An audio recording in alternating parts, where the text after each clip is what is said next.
Deadlock ulit ang negosasyon ng Ukraina at Rusya. 4 na round ng negosasyon ng Rusya at Ukraina sa Abu Dhabi ay nabigong maresolba ang issue sa teritoryo at pati na rin ang seguridad na garantiya mula sa Estados Unidos.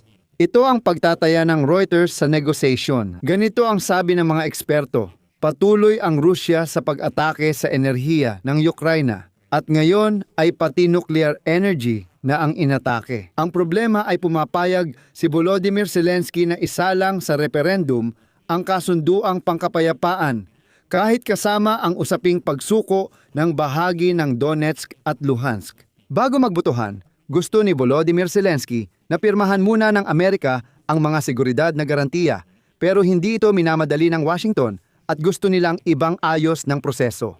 Patuloy ding tinatanggihan ng Kremlin ang mahahalagang garantiya ng seguridad na makakatulong sana sa Ukraine laban sa diplomatikong o militar na pagsuko. Ibinababa ng Russia ang usapin ng garantiya ng seguridad sa kanilang mungkahi noong tagsibol ng 2022 kung saan iminungkahi ng Kremlin na sila mismo ang maging tagapaggarantiya ng seguridad ng Ukraine. Parang sinasabi ng Russia na sa salita lang nila ginagarantiya na hindi na sila muling aatake at dapat paniwalaan ito ng Ukraine. Kung umatake ang Russia, pwede nitong iveto at hadlangan ang garantiya para sa Ukraine. Sa madaling salita, kalokohan lang ito. Umaasa ang Washington sa hindi malinaw na dahilan na magkakaroon ng kasunduang pangkapayapaan sa pagitan ng Ukraine at Russian Federation bago magtag-init at pipilitin ang magkabilang panig na magkaayos. Pagkatapos nito, may midterm election si Trump sa Kongreso. May pag-asa ba sa dulo ng negosasyon? Ano ang sabi ng mga eksperto at bakit mahalaga ang mga garantiya sa seguridad? Ako si Alexi Pechi. Bago simulan ang paksa, mag-subscribe muna kayo sa channel, i-like at magkomento sa episode na ito at mag-subscribe din sa Telegram channel na Pechi News. Ang link nito ay nasa description ng video na ito. Sige, magsisimula ako sa pinaka-latest at pinakawalang kwentang balita. Tapos isa-isahin natin at pag-usapan ang lahat ng detalye. Nasa ikalawang bahagi ng episode ang pagsusuri.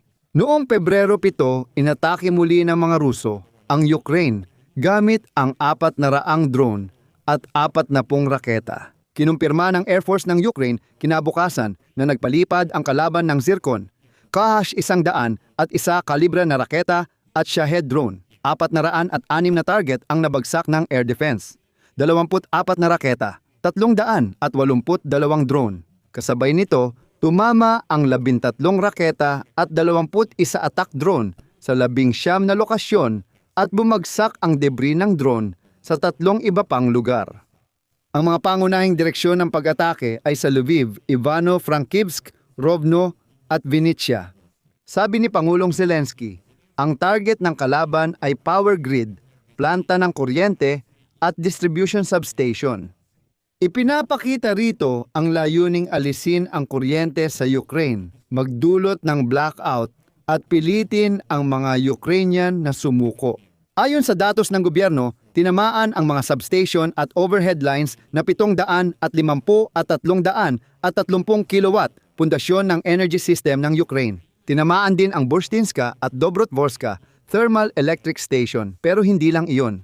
Ayon kay Pangulong Vladimir Zelensky, ang pambobomba ng Russia sa Ukraine ngayon ay higit pa sa anumang nagawa ng ibang terorista sa mundo. Sinabi ni Zelensky na noong gabi ng Pebrero 7, tinarget ng mga Ruso ang mga kritikal na pasilidad ng nuclear power plant. Ito naman ay nagdudulot ng banta hindi lang sa Ukraine, kundi pati na rin sa Europa. At narito ang pahayag ni Zelensky. Ngayong araw, bumaba ang produksyon ng kuryente sa mga Ukrainian nuclear power plant at automatikong na-shutdown ang isang reaktor. Ito ay antas ng pag-atake na hindi kayang gawin ng kahit sinong terorista. Dapat maramdaman ng Russia ang tugon ng buong mundo at ng mga tunay na nagmamalasakit sa panganib. Dapat ipakita ng Moskva na mahalaga sa kanila hindi lang ang mga pag-atake at digmaan, kundi pati ang negosasyong dapat magbunga ng resulta. Ngayon, lumalabas na naman ang mga senyales ng pagtigil ng negosasyon.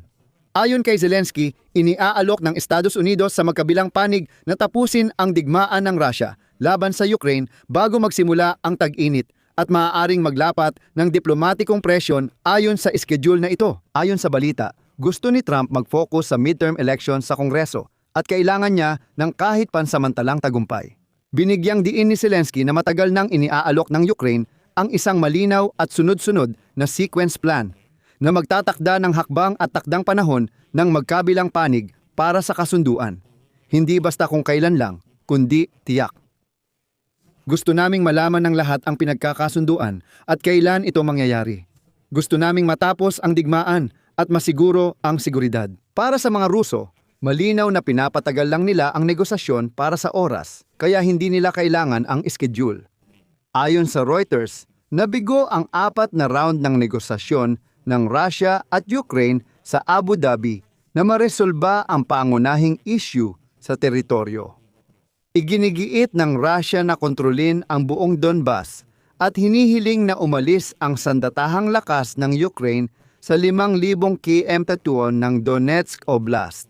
Tinanggihan ng Ukraine ang mga kahilingang ito kahit bukas sila sa malikhaing solusyon gaya ng demilitarisadong zona ng malayang kalakalan. Ngunit nananatiling nakabitin ang isyong ito. Ilang beses na itong napag-usapan, iba-ibang bersyon. Ngunit sinasabi ni Putin na hindi, ibigay ninyo sa akin ang Donbas. Hindi sila magkasundo sa kapalaran ng Zaporizhzhia Nuclear Power Plant na dati ay nagbibigay ng ikalimang bahagi ng kuryente ng Ukraine. Tinanggihan ng Russia ang alok ng administrasyon ni Donald Trump na ilagay ang Zaporizhzhia Nuclear Power Plant sa kontrol ng Estados Unidos ayon sa Reuters. Nagbibigay ito ng enerhiya kapwa sa mga teritoryong kontrolado ng Russia at sa Ukraine. Ipinipilit ni Putin na manatili sa ilalim ng kanyang kontrol ang planta kapalit ng pag-aalok na bigyan ang Kyiv ayon sa kanya ng murang kuryente. Ibig sabihin ay ibenta sa Ukraine ang kuryenteng mula sa ninakaw na Zaporizhzhia Nuclear Power Plant. Nasabi ko na ito dati, uulitin ko lang. Ang mga Ruso ay isang uri ng tao na namumuhay ayon sa mga hindi maintindihang batas ng mga magnanakaw. Diretsang sinabi ng mga Ruso sa negosasyon na kanila na ito. Ninakaw namin ang istasyong ito kaya amin na. Para sa kanila, kapag nagnakaw ka, iyon na agad ang bagay na iyon. Sinasabi nila, ninakaw namin, oo, inaamin namin, ninakaw namin ang Zaporizhzhia Nuclear Power Plant, ngayon amin na ito. At ngayon, ibubunyag ko sa inyo ang pangunahing hindi pagkakatugma sa mga negosasyon. Tulad ng nabanggit ko, tinatalakay ngayon ang tigil putukan at pagmamanman dito. Nagkaroon ng sariling grupo para sa negosasyon, ang militar. Hindi rin ito simpleng usapan.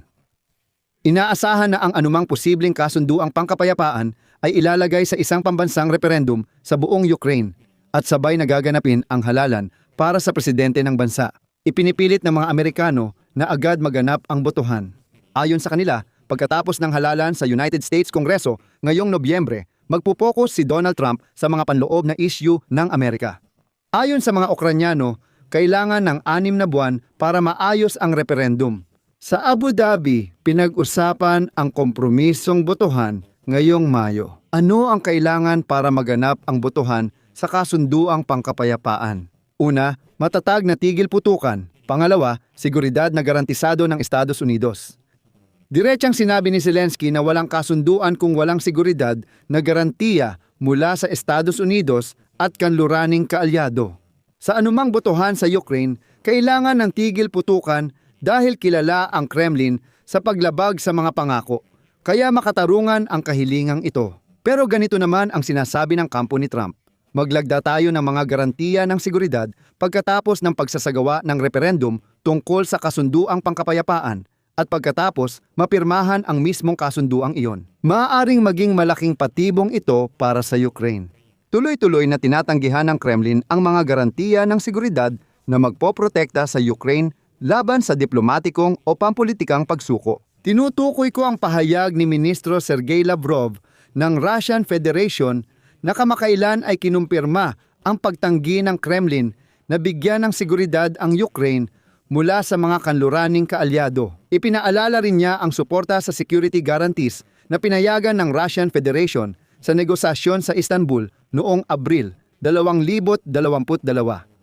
Paalala, ang Istanbul Protocol Project noong 2022 ay hindi nagbigay ng sapat na garantiya sa seguridad at iiwan ang Ukraine na walang depensa sa posibleng pag-atake. Ayon sa proyekto, magiging neutral na tagagarantiya ng Ukraine ang Russia at may karapatang magbeto ang Russian Federation at China sa pagtugon sa anumang agresyon laban sa Ukraine. Nangangako ang Ukraine na manatiling neutral, sumunod sa mahigpit na limitasyon sa bilang at komposisyon ng mga puwersang militar at hindi kailanman tatanggap ng mga karapatang militar. Inaasahan din ang pagkilala sa mga Ukraino na ipasok si Yenko, hindi si Karina. Kayo pa si Lavrov sa reaksyon sa mga bilanggo. Patuloy na itinuturing ng Kremlin ang Istanbul Agreement 2022 bilang pangunahing batayan para sa anumang kasunduang pangkapayapaan sa hinaharap. Ayaw nilang magkompromiso sa kanilang hinihingi sa Ukraine at NATO. Kaya sinasabi ko na nauuwi na naman sa dead end ang mga negosasyon. Nakasalalay ang lahat kung papayag ang Estados Unidos ng Amerika na pumirma ngayon ng mga garantiya sa seguridad. Sinasabi rin nila na maghihintay sila ng referendum na alam naman natin na hindi magagawa kung walang seguridad at tigil putukan. Dito ako magtatapos. Ibahagi ang opinyon at konklusyon ninyo sa comments sa episode na ito. Kung naging kapaki-pakinabang sa inyo ang episode, maaari ninyo kaming suportahan sa pamamagitan ng donasyon o pag-subscribe bilang sponsor sa YouTube. Lahat ng mga link at detalye ay nasa description ng video na ito. Lubos akong magpapasalamat sa anumang suporta mula sa inyo. Hanggang dito na lang, ingatan ninyo ang inyong sarili. Paalam sa lahat.